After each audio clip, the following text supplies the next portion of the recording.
கோவை கொடிசியா பகுதியில் நடைபெறும் புத்தக திருவிழா நிகழ்ச்சியின் ஒரு பகுதியாக சாகித்ய அகாடமி விருது பெற்ற எழுத்தாளர் பழனி கிருஷ்ணசாமி எழுதிய மனிதன் உடம்பல்ல புத்தகத்தின் வெளியீட்டு விழா நிகழ்ச்சி நடைபெற்றது. கோவை மாவட்டம் பொள்ளாச்சியைச் சேர்ந்த தமிழாசிரியர் மற்றும் சாகித்ய அகாடமி விருது பெற்ற எழுத்தாளர் பழனி கிருஷ்ணசாமி இவர் எழுதிய மனிதன் உடம்பல்ல பெரியசாமி தூரரின் பண்பாட்டு பங்களிப்பு எனும் நூல் வெளியீட்டு விழா நிகழ்ச்சி கொடிசியா வளாகத்தில் நடைபெற்றது. கடந்த 18ஆம் தேதி முதல் 27ஆம் தேதி வரை கொடிசியா வளாகத்தில் புத்தக திருவிழா நிகழ்ச்சி நடைபெற்று வருகின்ற நிலையில் இதன் ஒரு பகுதியாக இந்நூலை கவிஞர் சிற்பி பாலசுப்ரமணியம் புத்தக திருவிழா நிகழ்ச்சியில் வெளியிட்டார்.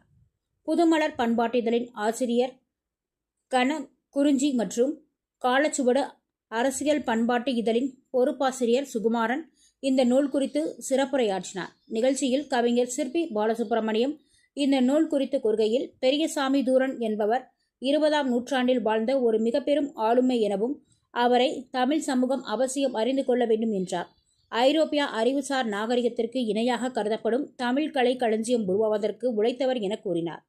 பெரியசாமி தூரன் ஒரு சிறந்த கவிஞர், சிறுகதை எழுத்தாளர், குழந்தைகள் கலை களஞ்சியம் உருவாக்கியவர், நாட்டுப்புற இலக்கிய நூல்கள் எழுதியவர், தமிழ் இசை வளர காரணமாக இருந்தவர், ஒரு சிறந்த கல்வியாளர், இதழ் ஆசிரியர், முற்போக்கு சிந்தனை கொண்டவர், மொத்தத்தில் அவர் ஒரு பன்முக திறன் கொண்டவர் என பேசினார்.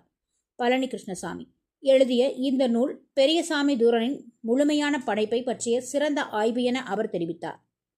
தொடர்ந்து இந்த புத்தகத்தை எழுதிய பழனி கிருஷ்ணசாமி பேசுகையில், தமிழர் நாகரிகம் என்பது உலக நாகரிகத்திற்கு இணையானது என்ற பேச்சு தற்பொழுது எழுந்திருக்கிறது.